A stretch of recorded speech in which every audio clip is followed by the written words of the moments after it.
Kita lihat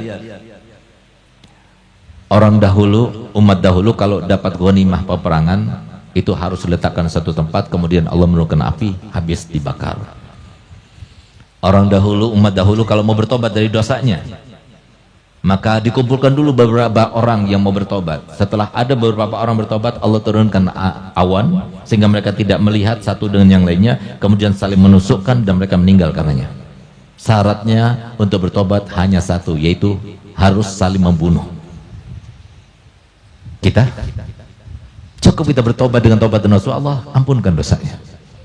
Orang dahulu sebagaimana disebutkan dalam kitab Syaraful Ummah Al-Muhammadiyah yang dikarang oleh maha guru kami Dr. Profesor Said Muhammad Alwi Al-Maliki rahimallahu rahmatul abrar, kalau mereka itu berbuat dosa pada malam harinya, keesokan harinya secara otomatis langsung di temboknya itu, di tembok rumahnya atau di pintu, di daun pintu rumahnya tertuliskan fulan bin fulan ini semalam telah berbuat begini dan sebagai sanksinya dia harus begini, begini sebagainya, langsung tertuliskan otomatis. Mau ditutup bagaimana tidak bisa, tampak. Alhamdulillah berkatnya Nabi kita Muhammad SAW. Kalau kita nggak tahu yang semacam ini, kita nggak bersyukur.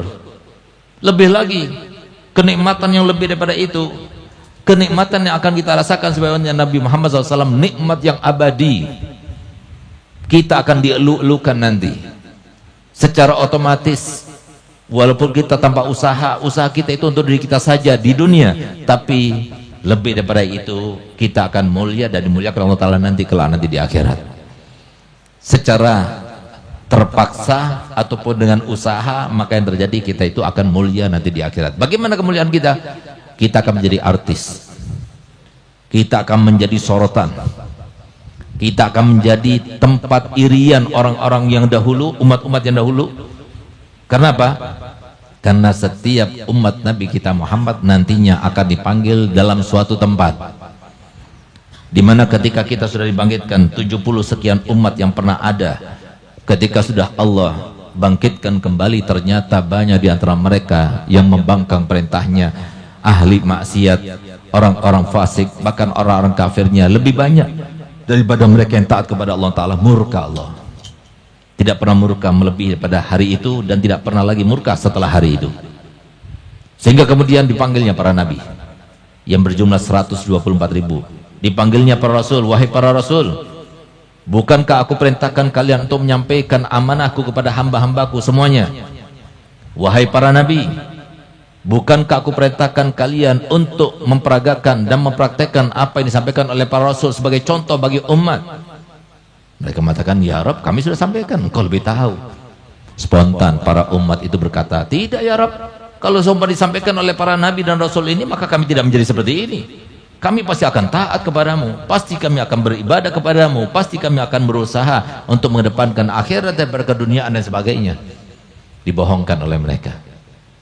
Maka kembali Allah Ta'ala bertanya kepada para nabi dan para rasul, benar apa kata mereka? Kau tidak ya Rabb, kami sudah sampaikan, mana buktinya? Ketika ditanya buktinya, siapa buktinya?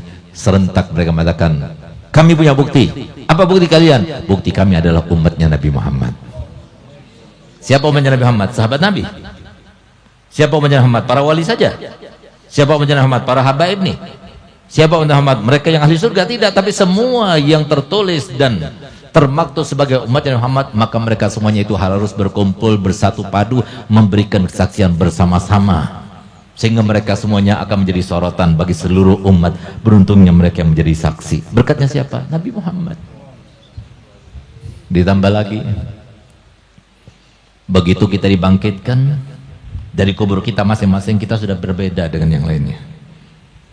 Kenapa berbeda?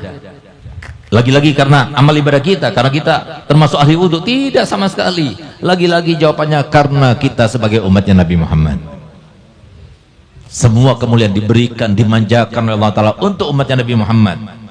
Sehingga ketika Allah mempertontonkan dan mempertunjukkan umat-umat yang pernah ada, maka kemudian Nabi SAW ketika dipertontonkan, dia, itu umatku, bukan itu umat Musa. Ini umatku, ini bukan umat Nuh. Ini umatku, bukan ini.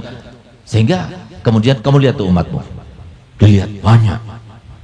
Maka kemudian Rasulullah mengatakan, bagaimana aku membedakan antara umatku dan umat yang lainnya? Kenapa sampai ditanya begitu padahal semua para nabi nggak pernah ada yang bertanya begitu kecuali Nabi kita Muhammad. Bagaimana aku membedakan? Kenapa ditanya begitu oleh Nabi? Karena aku harus bisa membedakan. Untuk apa? Supaya aku berikan pertolongan kepada mereka.